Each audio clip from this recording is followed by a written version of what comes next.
નમસ્કાર દર્શક મિત્રો, એજ્યુકેશન દુનિયાના ડિજિટલ પ્લેટફોર્મ પર તમારું સ્વાગત છે. ગુજરાતી અને મેવાડી સંસ્કૃતિને ઉજાગર કરતો vibrant Gujarati pre Navratri festival Uday Gujarat ખાતે યોજાયો.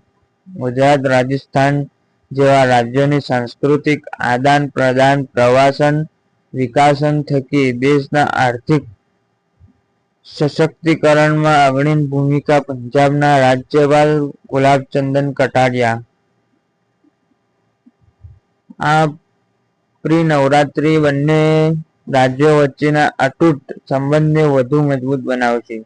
ગુજરાત પ્રવાસન મંત્રી મુળુભાઈ બેરા વાઇબ્રન્ટ ગુજરાત કલ્ચર પ્રોગ્રામ ઉદય ગુજરાત વાસીઓ મન મૂકીને ગરબે ઘૂમ્યા. કાર્યક્રમમાં જોવા મળી ગુજરાતની કલા, સંસ્કૃતિ, વ્યંજન અને પરંપરાની ઝલક. ફેસ્ટિવલ 2025 ઉદય ગુજરાત ખાતે યોજાયો હતો.